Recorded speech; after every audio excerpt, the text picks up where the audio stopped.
Ya, baik. Pada kelas hari ini kita akan belajar membuat fungsi detail pada web dan langkah-langkah yang harus Anda ikuti. Yang pertama, Anda harus mengikuti dulu teori di video ini.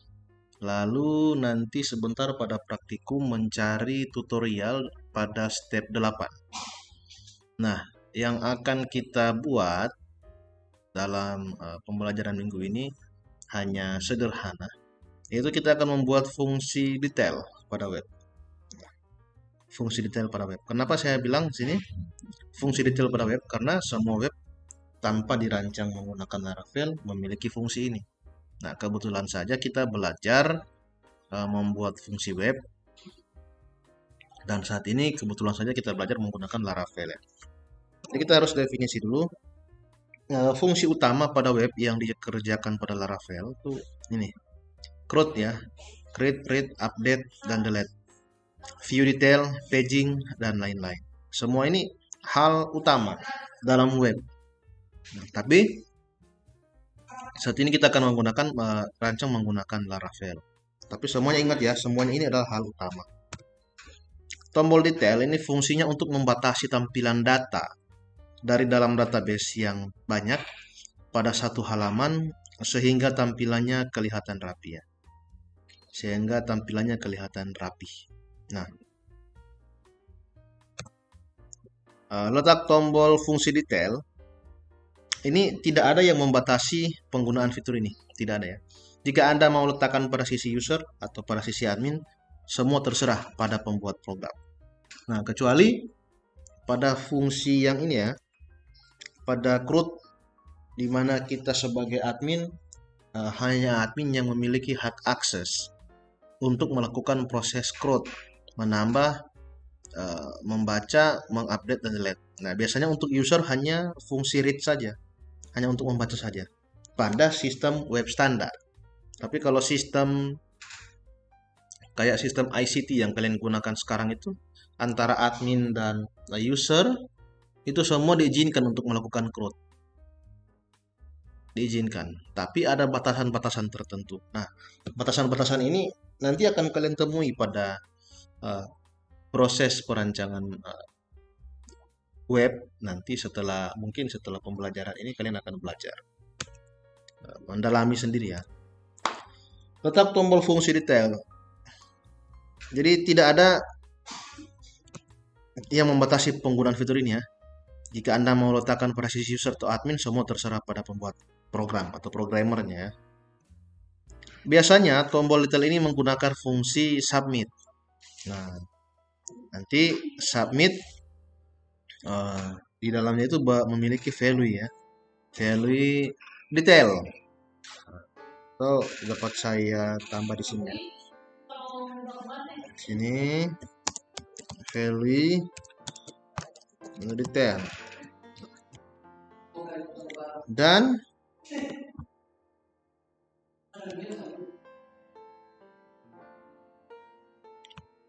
untuk mempercantik tampilannya, tombol ini mempercantik fungsi task input ya, task submit ini, kita gunakan Bootstrap seperti kelas button primary. Ya, kita gunakan Bootstrap. Kita gunakan Bootstrap di sini ya.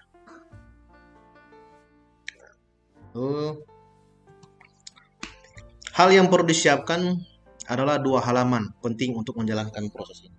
Yang pertama, halaman untuk di mana tombol detail ini berada, yang tidak menampilkan data lengkap, dan halaman untuk tombol detail, bukan halaman untuk tombol detail ya, halaman untuk menampilkan data yang lengkap secara keseluruhan dengan sesuai dengan request yang kita panggil.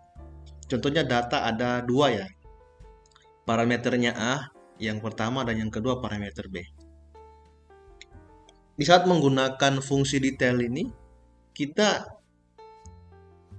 menginginkan, yang kita harapkan adalah ketika kita ingin melihat detail dari parameter A, yang muncul hanya parameter A, hanya data A. Makanya kita gunakan parameter A. Ketika kita ingin merequest tampilan data yang lengkap, data B, makanya kita menggunakan parameter B. Nah, parameter ini akan kita gunakan juga sebentar ya. Akan ada pada video tersebut. Silakan kalian pelajari pada step 8 ini.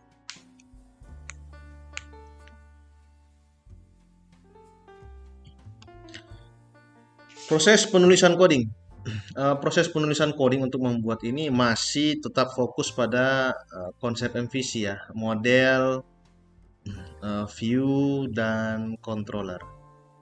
Masih tetap pada konsep yang ini, karena ya kita menggunakan framework yang menjalankan konsep MVC ya. Jadi fokus pada model, view, controller, dan routes-nya. Route yang mengarahkan kita di saat merequest halaman apa, route-nya akan menampilkan data tersebut. Ya itu jelas sekali ya. Dalam video sebentar nanti akan saya sampaikan. Silakan kalian sinkronkan antara video ini dan tutorial yang sebentar akan saya yang sudah disediakan. Silakan kalian ikuti dan mudah-mudahan pada beberapa waktu dekat nanti kalian dapat menampilkan hasil pekerjaan kalian sesuai dengan step yang ada pada step 8. Ya, seperti itu. Terima kasih, selamat mengikuti tutorial yang ada.